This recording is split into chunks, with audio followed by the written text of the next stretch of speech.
Students, हम देख रहे हैं इंग्लिश का सैम्पल पेपर नंबर 4 और इसका सॉल्यूशन की हम बात करेंगे इस वीडियो में। इससे पहले हमने इंग्लिश के सैम्पल पेपर नंबर 1, 2 और 3 कर लिए थे। ये फोर्थ सैम्पल पेपर है आपके एग्ज़ाम के लिए, 2025 एग्ज़ाम के लिए। तो यहाँ पर जो आप देख रहे हैं, पहला एक्सट्रैक्ट है, आपको ये गिवन है। इसको पढ़ने के बाद जो एक्टिविटीज़ गिवन है उसको करना है। What she had thought that evening when sitting over the T cups. तो इस तरह से ये पैराग्राफ है। जो पैराग्राफ यहाँ पर ख़त्म होकर के यहाँ से फिर से स्टार्ट होता है और यहाँ पे फिर एंड होता है ये यहाँ पर। इसका जो दूसरा पैराग्राफ है बट से स्टार्ट होकर के इनटू तक है। अगेन जो थर्ड पैराग्राफ है वो बट से लेकर के ऑलवेज तक आपका एंड हो जाता है। फिर यहाँ पे आपको क्वेश्चंस जो पूछे गए हैं, सबसे पहले A1 क्वेश्चन कंप्लीट करना है फॉलोइंग स्टेटमेंट को।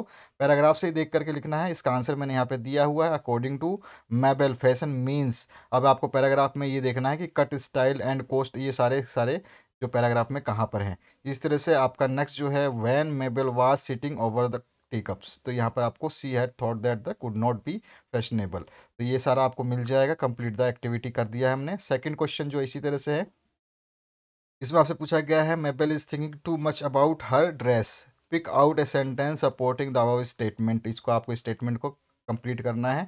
नेक्स्ट जो है थर्ड क्वेश्चन, इसका आंसर भी हमने यहाँ पे दिया हुआ है। सारा का सारा पैराग्राफ से है। क्वेश्चन किस तरह से पूछा गया है, क्या आंसर आपको लिखना है, यहाँ पे सारा मेंशन किया गया है। तो ध्यान रखिएगा, सैम्पल पेपर नंबर 1, 2 और 3 ऑलरेडी अपडेटेड है, अपलोडेड है, चैनल पे अवेलेबल है। ये फोर्थ नंबर आप देख रहे हैं। इससे पहले हमने केमिस्ट्री के आपके सैम्पल पेपर्स करवा दिए हैं, फिजिक्स के करवा दिए हैं। जो बच्चे कॉमर्स स्ट्रीम से हैं उनके भी सैम्पल पेपर्स करवाए गए हैं। तो आप उनको चेक कर सकते हैं प्लेलिस्ट में जा करके। प्लेलिस्ट डिस्क्रिप्शन में मिलती है और इस वीडियो के एंड में भी आएगी। इसके अलावा जो है, आपको A4 में पूछा गया, describe the kind of clothes you wear to college. अब आपको अपने हिसाब से बताना, आपकी थॉट यहाँ पे पूछी गई है, ठीक है। इसके बाद जो नेक्स्ट है आपका, इसमें 5 नंबर, language study do as directed है। तो यहाँ पर जो है आपको see that told fashion to mother a few months. तो यहाँ पे बोला है the use the correct tenses. यहाँ पे ब्रैकेट में जो गिवन है टेंसेज, इसका करेक्ट फॉर्म को आपको फिलअप करना है। तो यहाँ पे हमने फर्स्ट और सेकंड पार्ट का आंसर दिया हुआ है। पहले में हैड टेकन आएगा और दूसरे में फेल्ट आएगा। इसके बाद जो नेक्स्ट क्वेश्चन है, इसमें आपका 6 नंबर, इसमें राइट द नाउन फॉर्म। तो यहाँ पे आपको प्रिटेंड का है, अबसर्ड का, उसके तरह से डिग्निफाइड का, तो इन सभी के चारों के आपको जो है इसके नाउन फॉर्म लिखने हैं और नाउन फॉर्म हमने यहाँ पे दे दिया है। इसके बाद नेक्स्ट जो है, language study non textual grammar से। तो यहाँ पर दिया गया है, Cho Oyu is 649 metres lower than Everest. तो आपको चूज करना है correct starting with Everest is. तो यहाँ पे बी ऑप्शन जो है इसका करेक्ट हो जाएगा, एवरेस्ट से स्टार्ट करना था हमें। इस तरह से नेक्स्ट जो क्वेश्चन है, इसमें भी choose the correct sentence in direct speech, जो है इसका कौन सा बेस्ट बनेगा। तो यहाँ पे ए ऑप्शन ही इसका बेस्ट आंसर है, बेस्ट सॉल्यूशन है। इसका जो थर्ड क्वेश्चन है, इसमें आपसे बताया गया है कि choose the correct sentence in the past perfect tense. तो यहाँ पे सी ऑप्शन जो है करेक्ट हो जाएगा पास्ट परफेक्ट टेंस के हिसाब से। नेक्स्ट जो है B2, आपका जो क्वेश्चन पूछा गया, स्पॉट करना है यहाँ पर जो सेंटेंस दिया गया है इसमें एरर क्या है।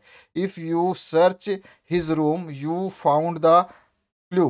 तो यहाँ पे you will find the clue होगा। तो यहाँ पे जो अंडरलाइन किया गया है, यही इसका राइट आंसर है, यही एरर था इसमें। नेक्स्ट जो क्वेश्चन उसकी बात करें, तो यहाँ पर देखिए क्या बोल रहा है।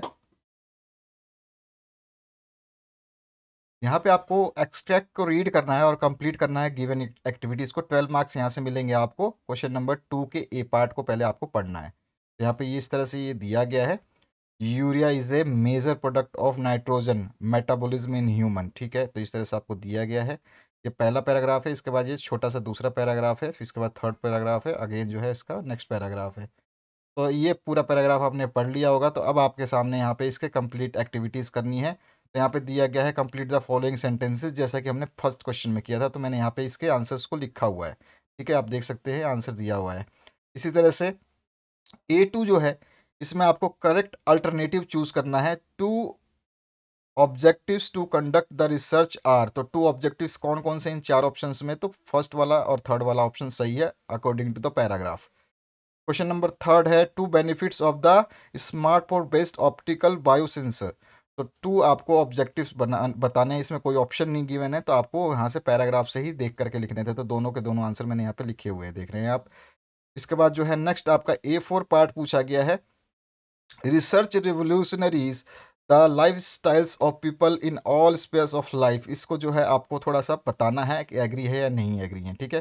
तो आपको जो है यहाँ पे मैंने इसका सोल्यूशन दिया है। फिर आपको language studies do as directed है तो चूज़ करना है आपको correct form from the options, as well as से जो है इसको आपको देखना है कि कौन सा बेस्ट रहेगा, ठीक है। तो यहाँ पर इसको हमने चूज़ किया है और सी ऑप्शन करेक्ट हो जाएगा। इसके बाद सेकंड क्वेश्चन जो है इसमें आपको choose the correct sentence beginning with they. अब दे से जो ये सेंटेंस को पूरा कंप्लीट कर रहा है सही टेंसेज में, तो उसको आपको कंप्लीट करना है। तो यहाँ पे सी ऑप्शन इसका करेक्ट हो जाता है। अगेन जो A6 क्वेश्चन है इसमें सिमिलर मीनिंग फाइंड आउट करना है एक्सट्रैक्ट से। ये आपके 4 मीनिंग्स दे रखे हैं, इसके सिमिलर मीनिंग्स क्या होंगे तो यहाँ पे हमने दिए हुए आंसर में आपके सामने एक्सट्रैक्ट में ये आपको मिलेंगे। नेक्स्ट जो है समरी राइटिंग है, तो प्रिपेयर करना है समरी एक्सट्रैक्ट की क्वेश्चन नंबर 2 के ए पार्ट से। सूटेबल टाइटल भी आपको देना है, कुछ पॉइंट्स यहाँ पे हिंट के लिए दिए गए हैं, आप लिख सकते हैं इसको। तो समरी हमने यहाँ पे लिख दिया है। अगेन जो आपका सेक्शन सी शुरू होता है इसमें माइंड मैपिंग शुरू होता है, 3 मार्क्स देगा आपका। तो ये माइंड मैपिंग जो है इस तरह से है आपका, ठीक है। आपको इन्वेस्टमेंट प्लान दे दिया है, ठीक है।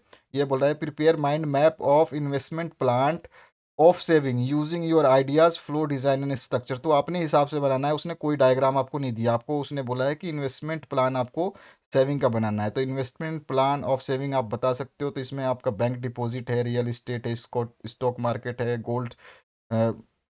गोल्ड है, ठीक है। उसके अलावा जो रिटर्न्स है, म्यूचुअल फंड वगैरह है, इसमें सेफ़ है अनसेफ है वो भी आप इसमें बता सकते हो। कौन सी रिस्की है, कौन सी नॉन रिस्की है कौन सा ज़्यादा जो है आपका कॉस्टली पड़ता है, कौन सा चीप पड़ेगा, ये भी आप इसमें कंसिडर कर सकते हो। मैंने अपने हिसाब से किया है। इसके बाद जो नेक्स्ट क्वेश्चन है आपका पोइट्री सेक्शन से। तो पोइट्री में इस पोइट्री को आपको पढ़ना है, एक्सट्रैक्ट को पढ़ने के बाद इससे जो रिलेटेड क्वेश्चन है उसके आंसर्स देने हैं। तो ये पूरा का पूरा पोइट्री यहाँ पे खत्म होता है। इसका पहला क्वेश्चन देखते हैं, ये रहा। इसका फर्स्ट क्वेश्चन है difficulties faced by the father in the extract. आपको बताना है कौन कौन सी उसने डिफ़िकल्टीज 4 टाइप की फेस की हैं। तो यहाँ पे 4 टाइप से ज़्यादा डिफ़िकल्टीज हमने दी हैं। बाकी आपकी मर्जी है, कोई भी 4 लिख सकते हो। नेक्स्ट जो है A2 पार्ट, इसमें एक्सप्रेशंस और मीनिंग में जो है आपको बताना है क्या, मैच द पेयर्स। कि जो पोएम आपको दी गई थी उसमें जो एक्सप्रेशन थे और उसकी जो मीनिंग निकलती है वो क्या कौन से किससे मैच होगा। ये first part A B, first second third fourth, और यहाँ पे ABCD इनको मैच करना है। तो इसका जो मैचिंग है वो इस तरह से हो जाएगा, ठीक है। आप देख सकते हो ये रहा। ये फर्स्ट जो है चिल्ड्रन अवॉइड एक्सप्रेसिंग देमसेल्व्स, तो यहाँ पर जो हमने मिला दिया होल हिस्ट्री ऑफ चाइल्ड, ठीक है। यहाँ पे इसी तरह से फर्स्ट सेकंड थर्ड फोर्थ को हमने मैच कर दिया, सभी के सामने इसके आंसर्स लिखे गए हैं। A3 जो पार्ट है right in note on the hard work done by parents for the family. तो आपको एक नोट लिखना है, तो नोट हमने यहाँ पे लिखा हुआ है। इसके बाद में एक्सप्लेन करना है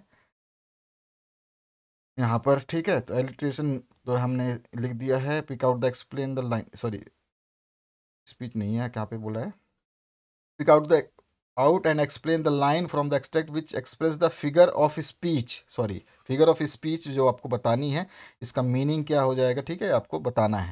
इसके बाद जो है आपका नेक्स्ट जो 5th क्वेश्चन है, choose a short poem of about 4 to 6 line of your on your father. तो आप जो है इसमें वहाँ से चूज करके लिख सकते थे। इसके बाद जो है आप अपनी मर्जी से भी लिख सकते थे, इसमें बोला नहीं है कि कहीं आप एक्सट्रैक्ट से ही लिखो। अगेन जो है यहाँ पे रीड करना एक्सट्रैक्ट को पोएम का, एप्रिसिएशन लिखना है, स्मॉल टाउन्स एंड रिवर्स का जो है पोएम यहाँ पे दिया गया है, इसका एप्रिसिएशन करना है। तो हम आप इसका एप्रिसिएशन को कर लेते हैं। तो चलिए ये रहा इसका एप्रिसिएशन, इस तरह से इसका आपको एप्रिसिएशन लिखना होगा। तो ये आप सॉल्यूशन देख लीजिए आराम से। फिर राइटिंग स्किल आ जाता है। राइटिंग स्किल में आपका एक ड्राफ्ट वर्चुअल मैसेज आ गया, ठीक है। इसके बाद जो है इसी में और आपको 3 ऑप्शंस मिलेंगे इस थर्ड सेक्शन में राइटिंग स्किल में। और ऑप्शन में स्टेटमेंट ऑफ पर्पस का एक क्वेश्चन दिया है, और इसी के और ऑप्शन में आपको दिया गया है ग्रुप डिस्कशन का।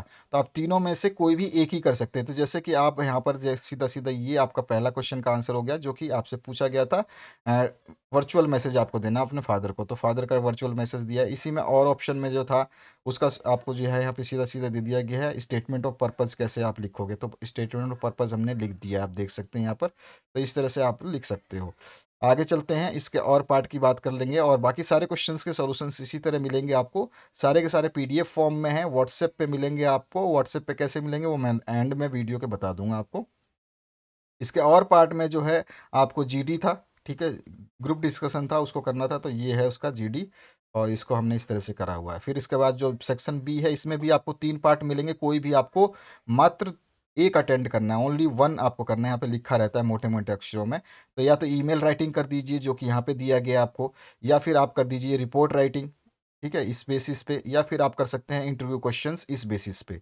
तो आप इन पॉइंट को कंसीडर कर सकते हैं। तो तीनों में से कोई एक ही करना है, लेकिन मैं सारे करवा रहा हूँ।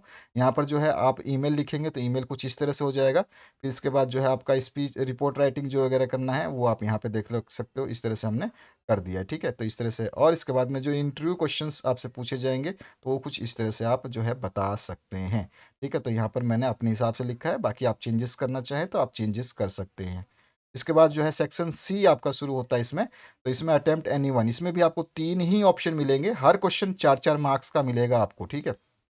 यहाँ पे स्पीच राइटिंग कर दीजिए इस क्वेश्चन के हिसाब से, या फिर आप कंपेयरिंग कर दीजिए, या फिर आप एक्सपांसन ऑफ आइडिया अगर कर सकते हैं तो ये कर दीजिए, ठीक है।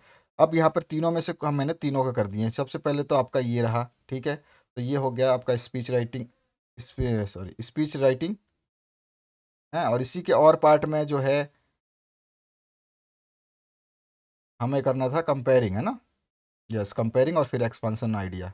तो ये हमने कंपेयरिंग कर दिया है, ठीक है। ये स्पीच राइटिंग हो गई और ये कंपेयरिंग हो गई। यहाँ पे इंट्रोडक्शन वगैरह देते हुए सब कुछ कर देंगे हम। ये कंपेयरिंग हो गई। सबसे इजी होता है ईमेल वगैरह लिखना है ये सब, और एक्सपांसन ऑफ आइडिया भी इजी होता है। तो ये हो गया आपका। और यहाँ पे स्पीच ओ सॉरी, आपका आइडिया जो है एक्सपांसन करना था तो आप यहाँ पे कर सकते हैं इस तरह से, और ऑप्शन में ये भी है। तो तीनों में से कोई एक ही करना था। फिर सेक्शन डी में भी आपको 3 ही क्वेश्चन मिलेंगे, एक ही अटेम्प्ट करना है। फिल्म और बुक रिव्यू के ऊपर क्वेश्चन है, ब्लॉग राइटिंग के ऊपर क्वेश्चन है, और अपील के ऊपर क्वेश्चन है। तीनों में से कोई एक ही करना है आपको। तो आप, मैंने तीनों कर दिया है यहाँ पर। देखिए पहला क्वेश्चन का आंसर तो ये हो गया, जैसे कि हमने कोई मूवी देखी है उसके ऊपर रिव्यू रिव्यू कर दिया। तो ये पठान के ऊपर मैंने रिव्यू लिया है, ठीक है। आपको स्टोरी याद हो ना हो, आपको एटलीस्ट आज के समय में हो आप, तो आपको ये तो पता रहता है कि कौन से हीरो हैं और कौन से विलेन हैं। फिर स्टोरी आप अपलोड कर सकते हो अपनी मर्ज़ी से। एग्जामिनर ज़्यादातर ये स्टोरी वाले जो है इसमें पढ़ता नहीं है, तो इसमें आपको हेडेक लेना नहीं है। अपने ओपिनियन कैसे दोगे, तो 2-3 अगर आप ये पढ़ लेते हो रिव्यू कोई क्वेश्चंस, तो आप आराम से इसको अटेम्प्ट कर सकते हो। इसके और ऑप्शन की बात करें तो यहाँ पर हेल्थ इज़ वेल्थ के ऊपर जो है हम यहाँ पर लिख देते हैं। तो ये रहा ब्लॉग राइटिंग, ठीक है। तो इस तरह का ब्लॉग है, आप देख सकते हो इस तरह से ब्लॉग लिखा जाएगा आपका। अब आ जाइए, इसी का और ऑप्शन था जिसमें आपको एक पोस्टर टाइप में डिज़ाइन करना था। तो यहाँ पर जो है से नो टू ड्रग्स और से यस टू लाइफ, तो यहाँ पर जो है इस तरह से आप बना सकते हैं इसको, ठीक है। ये रहा क्लियर। अब आपका लिटरेसी सेक्शन जो नॉवेल है वहाँ से दिया गया है, rewrite name of the following books in the chronological order. तो यहाँ पे इसका फर्स्ट पार्ट है, ये सेकंड पार्ट है जिसमें ए से बी को मैच करना है। ये फर्स्ट क्वेश्चन है, ये सेकंड क्वेश्चन है। फर्स्ट क्वेश्चन का आंसर ये है, सेकंड क्वेश्चन का आंसर ये है। सेकंड जो बी पार्ट है, बी पार्ट में भी 2 क्वेश्चंस पूछे गए हैं। फर्स्ट क्वेश्चन ये है और सेकंड क्वेश्चन ये है, ठीक है। दोनों क्वेश्चन को सॉल्व किया गया। फर्स्ट क्वेश्चन यहाँ पर सॉल्यूशन है और सेकंड क्वेश्चन का सॉल्यूशन यहाँ पर है। फिर सी पार्ट है, इसमें भी आपका जो पहला क्वेश्चन है ना ये रहा, और दूसरा क्वेश्चन यहाँ पे दिया गया, देख रहे हो आप।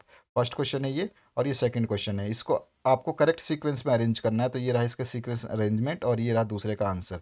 इसके बाद जो डी सेक्शन है, यहाँ पर जो है आपका फर्स्ट और सेकंड दोनों को ही आपको यहाँ पे करना था। तो फर्स्ट क्वेश्चन को आंसर कोई भी आपको यहाँ पे आंसर द फॉलोइंग क्वेश्चन, तो यहाँ पे सीधा सीधा 2 मार्क्स का है तो 4 मार्क्स टोटल हो रहे हैं। तो दोनों ही करने होंगे आपको, जो यहाँ पे लिखा होगा आपको उसको पूरा अटेम्प्ट करना होगा। जहाँ ऑप्शंस दिए जाएंगे उन ऑप्शंस को फॉलो करना होगा। तो यहाँ पे फर्स्ट पार्ट का आंसर है और ये सेकंड पार्ट का आंसर है। तो इस तरह से ये आपने फोर्थ मॉडल पेपर देखा इंग्लिश का। तो आशा करता हूँ कि आप समझ चुके होंगे कि क्वेश्चन पेपर की कोई भी अगर आंसर पीडीएफ लेना चाहते हैं, कोई सैम्पल पेपर लेना चाहते हैं, तो आप हमारे व्हाट्सएप पे संपर्क कर सकते हैं। व्हाट्सएप नंबर ये है। हर एक पीडीएफ चार्जेबल होगा। बहुत सारे बच्चे जो है व्हाट्सएप पे ऐसे ही कांटेक्ट कर लेते हैं, उन्हें पता नहीं है या फिर वो ध्यान नहीं देते, तो थोड़ा सा ध्यान रखिएगा जब भी आप करें। तो क्योंकि समय हमारे पास टीचर्स जो हैं वो आपको रिप्लाई करते हैं, वो अपना समय वेस्ट करते हैं, तो वो भी ध्यान रखना है। तो समय वेस्ट ना करें किसी का, अपना भी ना करें, ठीक है ना, मैसेज करने में। अगर आपको लेना है पीडीएफ तो देन आप कांटेक्ट करें, आपको पीडीएफ इमीडिएट मिल जाएगा जैसे आपका पेमेंट रिसीव होता है।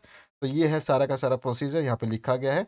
आप व्हाट्सएप पे डायरेक्ट कांटेक्ट करिए, आपको सारी डिटेल वहाँ पे मिल जाएगी। Thank you very much, have a good day. सारे आपको 2019 से 2024 तक के एग्जाम पेपर्स विद सॉल्यूशंस मिल जाएंगे। ठीक है, repeater as well as main exam जो आपका फरवरी वाला होता है, जुलाई वाला है, दोनों एग्जाम के आपके क्वेश्चन पेपर्स विद सॉल्यूशन मिल जाएंगे। अगर उनको पढ़ते हो, सैम्पल पेपर पढ़ते हो, तो आपको फिर पढ़ने की क्या टेंशन है। अगर इन्हीं को कर लेते हो तो, लेकिन आपके ऊपर डिपेंड है कि आप कितना कर पाते हैं। Thank you very much, have a good day.